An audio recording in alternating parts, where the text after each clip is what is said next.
I don't know if this is too spoilery of what 2.0 has in it. I don't know if you've talked about this before. You know, you don't have to answer it if it is. But do you miss anything from 1.5? Is there something that...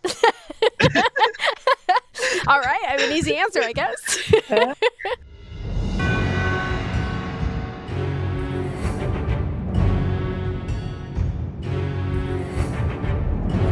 Hello, and welcome to Imperator Rome. I am not Troy, obviously, unless I'd like shrunk to 1/4 of the size and lost all of the muscles. I'm filling in for Troy because he's out adventuring, doing Troy things. I'll let you interpret what Troy things are. But welcome to the first Imperator stream of yes, Imperator. I don't know what this game is. I watch it sometimes on stream. Hopefully, my guests will help and assist me in explaining what's happening and telling you, chat, what's happening. I'm joined with 2 special guests today. Who wants to start? Sophia, you can go I first. can start, because I'm new. Yes. My name is Sophia, or Jiroro. I'm the UX designer for Imperator Rome.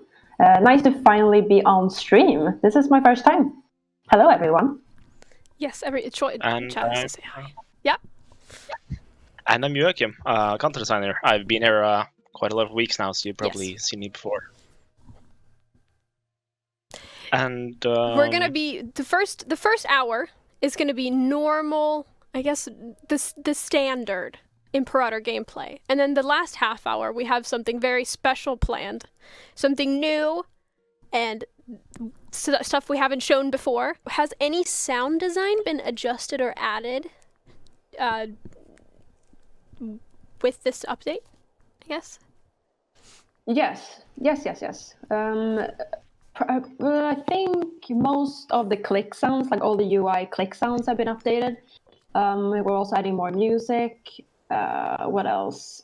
Most sounds are reworked, like the alert sound, all kinds of sounds, to match visually what we're doing. Chat seems happy. Thank God I think is a good reaction to that. Yeah, I know. because many of the sounds now are inspired by the visual look. Obviously, like marble on marble, stuff on stuff. So it's a bit different with the 2.0. Ooh. I know that some people had problems with the original click sound because something marble pressing up against marble didn't sound great. I have to admit that I never really reacted to it, even though I always sort of play with sounds on.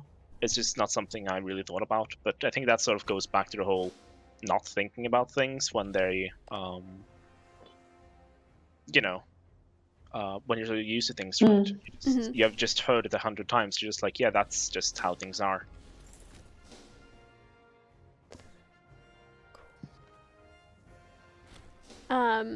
Has the AI during war been improved? I don't know if it has. I don't know. It's, I'm not someone who has worked on AI. I know Peter has a fair bit, it seems like. But it certainly feels like it when you're sort of playing against them.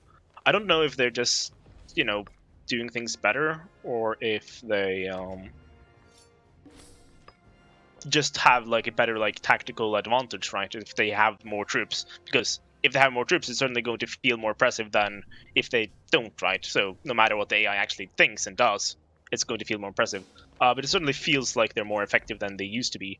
And it's also a thing that in 2.0 you can sort of take province capital, then you take the whole area, which makes wars a lot more dangerous in many ways, because people don't have to sort of take every single province. They can just take like the province capital, and then the whole thing flips. So suddenly, if you don't, if you're not careful, you'll just have like half your country has just sort of disappeared, and then you just sort of sit there and you're like, oh yeah, no, that that one army I didn't really worry about, they're now suddenly taking Everything. most of my area. That's that's not really optimal. So it certainly feels more scary than it used to do, but I don't know if that's because of AI work or not. we have a very, very long question from Fergator. When designing a UI for a Paradox game, is there a balance between designing the UI for a beginner where the important information is highlighted, or designing for a future experienced player who will have access to minor information super fast?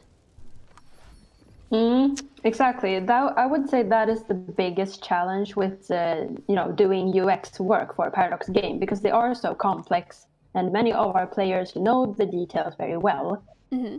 So they already know, those like behind the scenes stuff going on. But for a new player, it can be very overwhelming at first. So that balance is the most difficult thing, because I have to kind of cater a little bit to both. Yeah. Without making the other, without neglecting one or the other.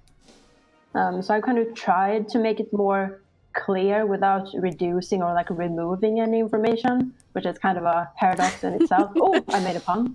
Ooh. Nice. So that's definitely the worst or like most difficult part, I would say. Mm-hmm. I think that was one of the...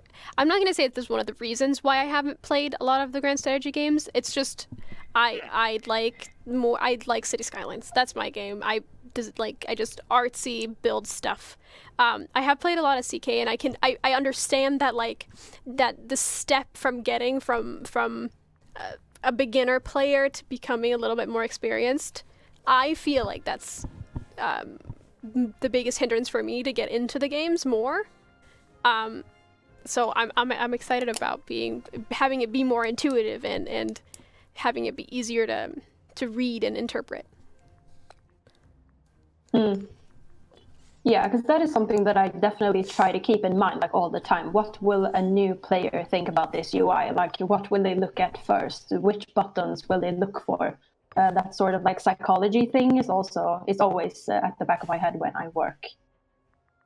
As well as keeping the complexity, as I said. Mm-hmm. Because that's kind of the charm with Paradox games. So we can't forget that either. Yeah, I mean, there's a certain thing to be said about people want like interlocking systems, right? But interlocking systems have a tendency to have a lot of information, which makes it difficult to actually necessarily, show everything. Even in content design, you occasionally have like, what do you tell people and how do you tell them the thing? Because I think a lot of people say, let's take CK3 for example, that CK3 is a lot simpler than CK2. But having worked on CK2 for quite a bit, I don't necessarily feel like it is for the most part. It's like, it has a lot of the same like logic behind the systems, but it's just explained a whole lot better. It's sort of, instead of saying it one way, you say it another way, and then it gets a lot simpler. Not because the system itself is simpler, but because you have explained it better. And then, some people take it as a negative, but I actually think it's great. So I think that's, I think we're getting better at UX now particularly now that we have sort of set aside, like, we have people for it on every project now. That's sort of like a minimum, right? And that was not the thing before. When I started, that was not a thing at all. So now we actually have people that is dedicated just to sort of improving the user experience and making it user-friendly, which is a huge step forward in many ways. Yeah. This might be, I don't know if this is too spoilery of what 2.0 has in it. I don't know if you've talked about this before. You don't have to answer it if it is. But do you miss anything from 1.5? Is there something that... All right, I have an easy answer, I guess. I can't think of anything that is sort of missing, because we haven't really removed anything, right? We've just sort of added more things, so I don't really feel like there's anything that I'm missing. When you were designing the 2.0 UI, did you get inspired by any 1.5 mods, or did you take any inspiration, or was it purely just from your own huge brain? It was it was pretty much blind, and that was on purpose. And then after we had everything kind of put down and kind of almost decided, then I had a little look around of different UI mods about stuff that people appreciated that were not in the game, obviously. But for the most part, it's just been me brainstorming with the team, and brainstorming with the other UX designers at PDS, of course. Like we always discuss a little bit across projects as well. Yeah. Yeah, good. All right, we're gonna actually take just a super tiny little quick break to get the new cool things started. We're back with Peter. If you want to say hello. Hello. Greetings. So, this is what you've been waiting for. We're going to have a look around in Egypt, I think. And before we even dive into the game, you can see we've already done a lot of reskinning work here. You can see nations that might be of interest to you. Some of them content DLCs and so forth. These are now listed here so that you can easily find things with additional content. Ptolemy looking suave as usual. So straight off, this is the new event window. Sophia, do you want to tell us anything about it? I mean, we just try to kind of clean up the window a little bit, structure the information a little bit, the portraits and the little text boxes a little bit better aligned than it was before, you know, small details like that. And of course, we have the beautiful art on the top and bottom of the window. A little bit of a I love this stuff. Touch there. We tried to add this in a few places around the UI, so you'll be seeing a lot more of these sort of silhouetted type it's a good little like ornamental depth decorations. illusion. I think they add a lot. Yeah. Yeah, it's great. It's almost like the parallax stuff going on there. One thing that I'm really happy with and really proud of is the new character portrait tooltip. So previously, we just had this very basic character tooltip when you moused over a character. Now we see the full thing. So now you have the Alexander's very own portrait. You can see his stats and so forth. You can get directly to his character screen if you want to. All through the tooltip, because we've, if you haven't been following it, the Dev Diaries, you might not be aware, we've ported a lot of functionality from Crusader Kings 3, including the tooltip in tooltip or nested tooltip technology. So, for example, you can see Babylon here, a bold name. Now, if I tooltip over that, I can access a lot more information about Babylon. I can see all sorts of things, who it's owned by, what's in it. It has a holy site in it, so I can see that information there, which is pretty cool, I think. I'm going to turn on, because I'm not used to this time block, I'm going to turn on action. It's my preference. Yeah, that's a cool thing that we can mention, that with the nested tooltips, you can lock the tooltips in different ways. So we have a couple of different modes for how you lock it when you play the game. Yeah, we have, I think, everything you'd expect here. If you play Crusader Kings, we have the timed lock, with a variant timer, your action lock, and your mouse tendency lock, which I don't tend to use very much, but it's there if you enjoy it. Right, back to the game. So I think we should probably take a bit of time to have a look around the main UI, because things have changed, and things have changed quite a lot. You'll notice, first of all, that we have the navigation bar on the side. Now that is a major controversial change. So what is there to know about that, Sophia? Yeah, well, the top part of the screen was kind of busy in the previous version. Like you had those different navigation buttons, you have the resources that you still have, and then you also have the alerts. So in this version, you can have alerts and the sidebar navigation just what's it called, like more separated and just easier to navigate, and they don't blend into each other as much. Absolutely, and all these correspond to hotkeys as they used to, as you'll be aware. So you can still access them easily through that.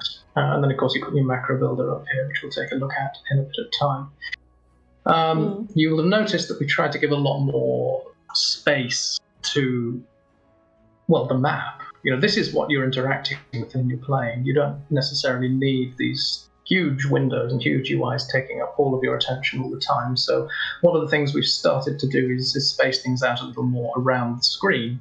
The outliner has got a lot shorter, a lot narrower, but longer to sort of accommodate a bit more information, which I think is really great. You can still minimize categories if you choose to, and you can still minimize the outliner itself if you want to, which is always nice functionality to have. We made the map a little bit smaller as well to accommodate a bit more space in the main UI, which helps a lot with the feeling of openness. And the other fairly important thing we tried to do with the main UI, so starting off looking at the nation overview, is these take up a lot less horizontal space than they used to, which I think adds a lot. You can still interact with the map, you can still look around while you're using your UI. I think we'll take these one at a time. So, Sophia, do you have anything to point out about the nation overview screen? Well, yeah, we obviously have some new things happening here. I think most of the information is still there. It's more about where it's placed in the screen. We have decisions on the lower part, and then, so you can, if you click there, we can see the text comes up on the right side, and you can choose to enact it with the button if you want to. We also have a little alert bell for if you want a notification alert at the top or not when it becomes available to you. And this is something that people have asked for a lot, I think, and we've heard you. So here it is. You can now toggle alerts for individual decisions. Yeah. That's great. There's a lot of functionality that you'll recognize from the old UI. We still have national ideas and so forth, which you can get to here. You'll notice that the administration tab is new. This is previously it used to exist in the bottom half of the nation overview. We've expanded this a bit. It's its own sub-tab to the nation overview, but it has a lot more functionality. Now we have a list of governorships, for example. These are regions with each individual state in it, and you can see a bit of information about what's going on in your governorships. The much vaunted lack of automatic trade has been addressed, so you can hand off your trade to your governors if you want. I think we mentioned that in one of the dev diaries. You can do this now. It's great. It's fantastic. It's a bit slower than if you were doing it manually, so there's always going to be a benefit to that. But you can now do this. And you can now zoom straight to your locations if you want to. And then you can see the old-fashioned all your states in one if you want to, which is good stuff. I think that's that for the nation overview. The government screen, this is one I'm really happy with. Tell us a bit about this, Sophia. Yeah, well, of course, the government screen is going to look a little bit different depending on who you play as. But this is this version that we're looking at, and we put the character portraits in their appropriate background. So there's more place for art, which is like it actually gives you information about the government that you are viewing. We have all the buttons that we need. You can anoint at the bottom. And yeah, of course, the nested tooltip from the character. You can always access the nested tooltip, like the character card, from all the portraits throughout the game, wherever it is, which is a pretty cool thing. So there's always a little bit of a shortcut to the character detail view, which is something that we kind of try to aim to with this 2.0, to give characters a bit more space, and just characters should feel more important than they previously did. One of the things I really like that we've started doing here is getting a bit more art into the UI. I think previously we had a lot of information just shoved in there willy-nilly, and it started to sort of build up, and it got very busy. You had a lot of information overload. And this really spaces things out, having these little portraits here. I think they exist in the offices view as well, where there's a bit of extra space just to space things out a bit. Here's the elective succession that I believe you were asking about earlier. So we won't look into that just now. That's for later. That is for later. And one of you'll notice these UIs now have consistent size. There are a few exceptions to this rule, but all of the main ones tend to go out to about here, so you still have plenty of space to play with your UI. The economy is largely the same as before, reskinned a little bit.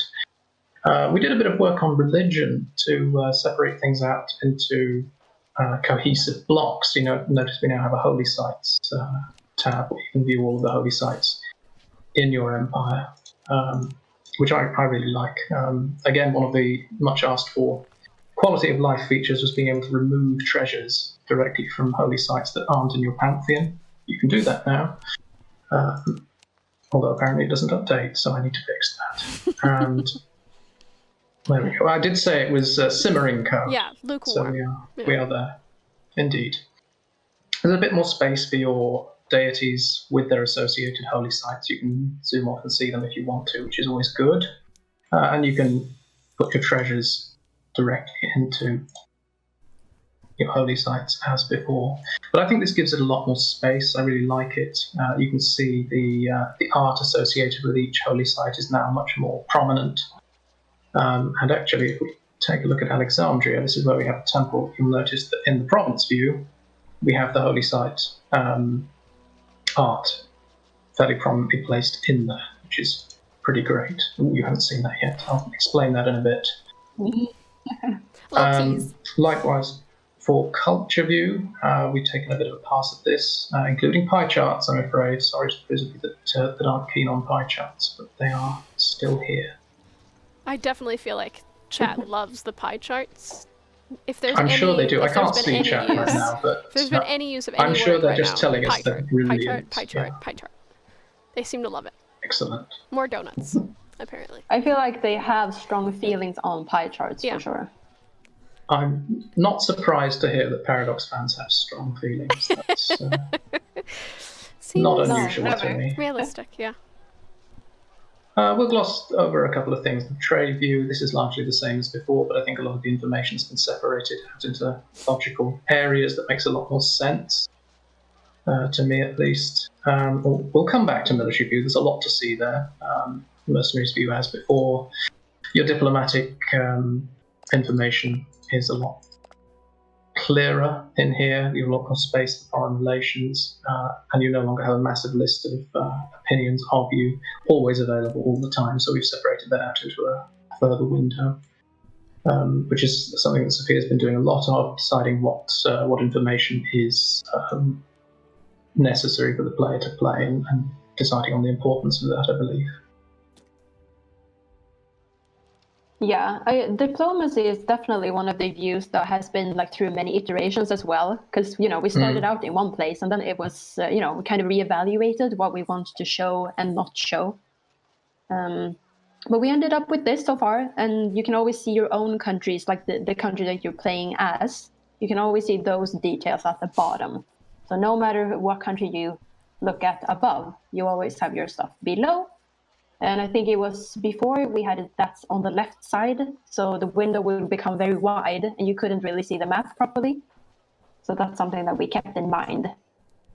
To always try to, have as much of the map visible as possible. Great stuff. And now we're on to technology. Now this contains a lot of changes, as I'm sure you're aware. Joachim mentioned the Invention system earlier on in the stream, which is a pretty big deal. This is a game changer as far as I'm concerned. You'll also notice that this does not correspond to a very small window, but we simply couldn't do anything about that. This is a big deal. And here you see why. We have these Invention Trees, which are, I think, a really good way of charting your own nation. This is how you build your nation.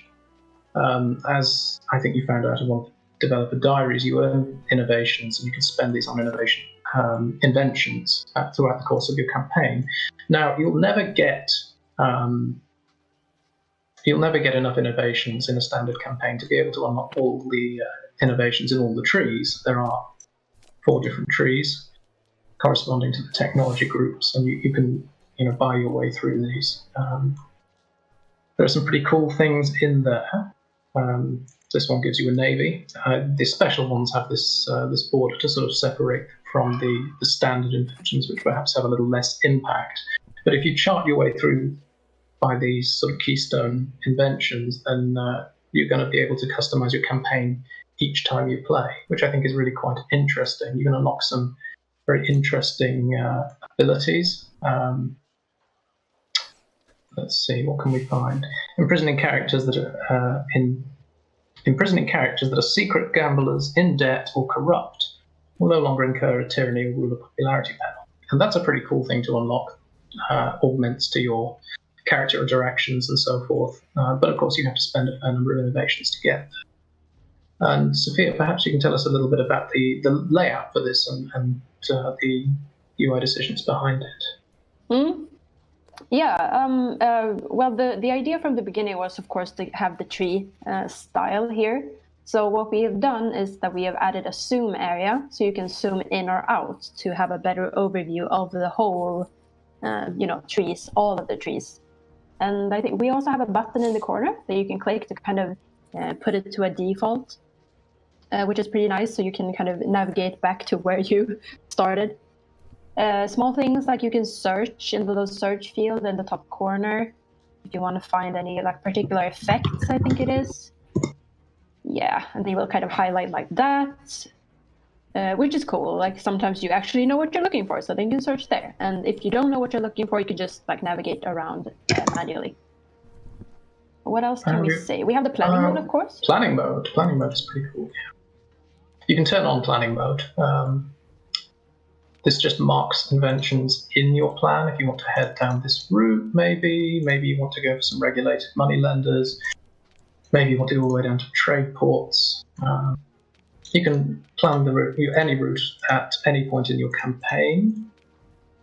There is no limit to that. You can turn off planning mode, play as normal. And if you don't want to see the plan that you've made, if it's confusing you, or you don't care about your plan anymore, you simply turn it off and you don't see your plan. Yeah. It's pretty cool stuff. Moving on from inventions, we have characters view. Do you want to tell us anything about this? Yes. We have a bunch of filters. We can also search for characters, a little input field in this UI as well, which is something I think many of our players appreciate. Oh, yes. And on the search field, one very useful thing is you can actually turn off a nation. You can search characters in the entire game, so I can find all Ptolemies if I want to, belonging to any nation or any country, and of course you can turn off if you just want to search in your own nation. So there's a lot easier to find characters that aren't in your own country. Yeah, exactly. Now. So you can play around with the filters and search, in any way you want, which is a fun little thing. But the list in general, find a baby in a desert. It's pretty much basic. Oh my gosh! Just hanging out in a desert there. I like how his head is like barely peeking up over the edge. I think that's a good touch. He looks happy though. That's all good. Yep. He's gonna be crispy. We are pressed for time, so we'll have a look at missions. The mission screen, I think, is largely similar to before. It's these tree structures for missions, but of course they're now in a zoom area. You can zoom in and out. If you have a mission that exceeds the bounds of your scroll, you no longer have to scroll up and down. This works as the others do. We won't go into that too much. Instead, I think let's go back to military and have a look at that, because this contains a lot of new features. This is the warfare update after all, so there is a lot to see here. One of the things that we've added is you're now able to potentially unlock military traditions for any of the culture groups. So here I am playing Egypt. I have the Greek kingdom and Greek police traditions unlocked from the start, so I can head down any of these paths, also using the zoom areas if you want to see those. But at various points in these trees, I can unlock, for example, I can unlock the Levantine tradition group if I have a culture that has enough pops belonging to the Levantine group. And that'll allow me to start buying traditions in the Levantine trees. But of course, you can see these, and this was a pretty useful thing. You can see these trees at any point if you want to assess whether I actually want to go up to the Persian rural traditions or the Punic traditions, for example. So that's some pretty cool stuff. New to the game, of course, Levies and Legion. Yes. This is the Levies UI. This has been touched on in some dev diaries, so we won't dive into the mechanics of it. But here you can see your governorships, your governors, the subunits that they can support as levies. You can raise and lower your levies if you want to. These chaps here can get raised, and they'll slowly gain morale until they're happy. You can disband your levies if you want to. Of course, you can't raise them again.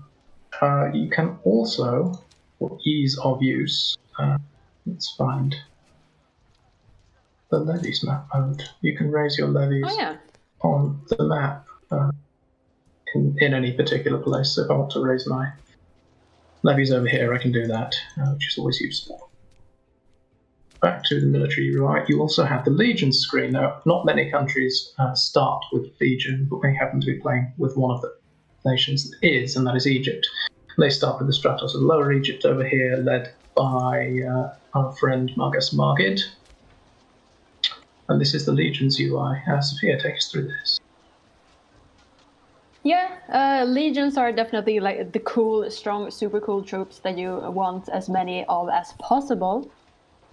We have the list on the left, and it's grouped per governorship. When they get available to raise, of course, you can click the button to raise them, but they are disabled, as you can see right now, because we are early in the game. And then you have the legion information on the right. You have some commander information at the top. And you have some more detailed army, like unit level information below. And we also have the history on the top right, where you can see what happened with this legion through history. So we have some different medals that they can win in different events. I think one of the really cool parts here is the history is something that you will earn with your legion over the course of a campaign. So if you take part in a particularly momentous siege, that'll be permanently on this legion's record. That'll never get expunged unless the legion itself is disbanded, which is pretty cool. Yes. You can really track your story through the legion history, Much more as well of as a their role play achievements. aspect. For example, this legion dedication. Absolutely, it's a very cool role play aspect. Yeah. Rancid Cowme had a question. Can you rename your legions? Is that can they? You can rename your legions. I can Yep. rename the Stratos of Lower Egypt to Excellent Legion. Okay, that didn't work quite as planned. Almost. Hot code. But yes, you can rename your legions.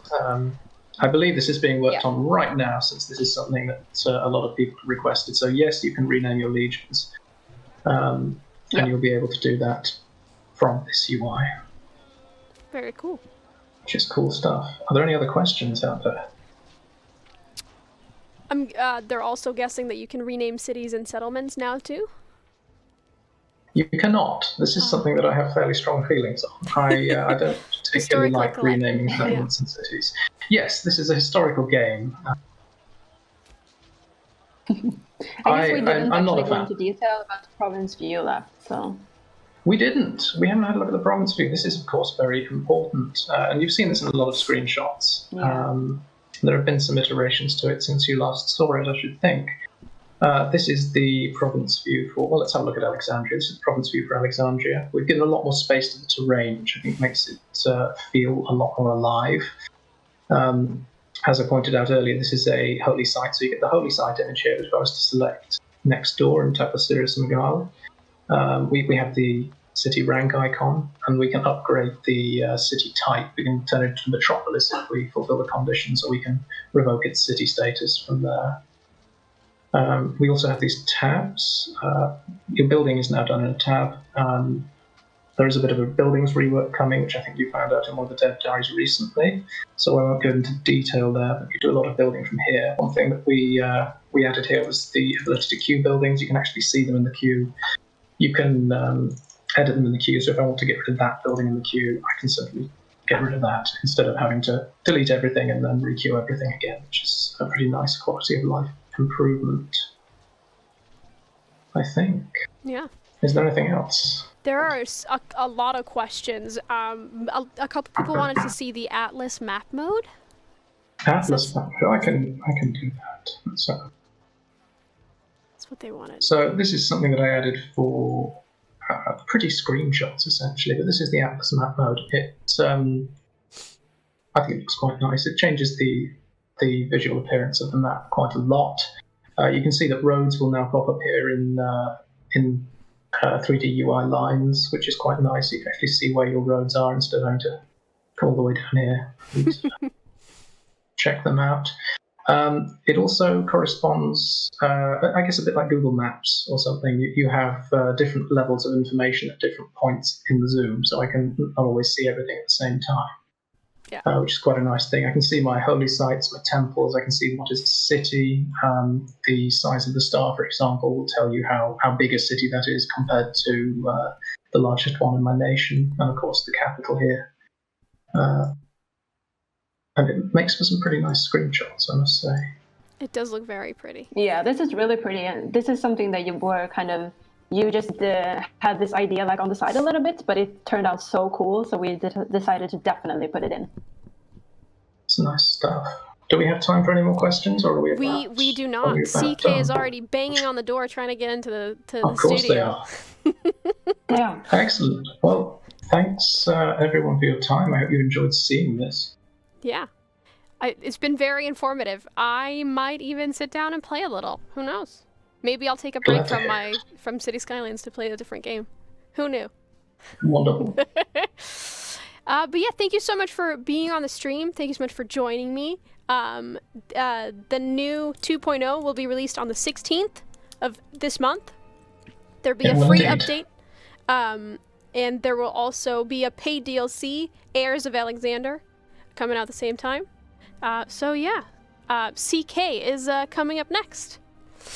Bye-bye!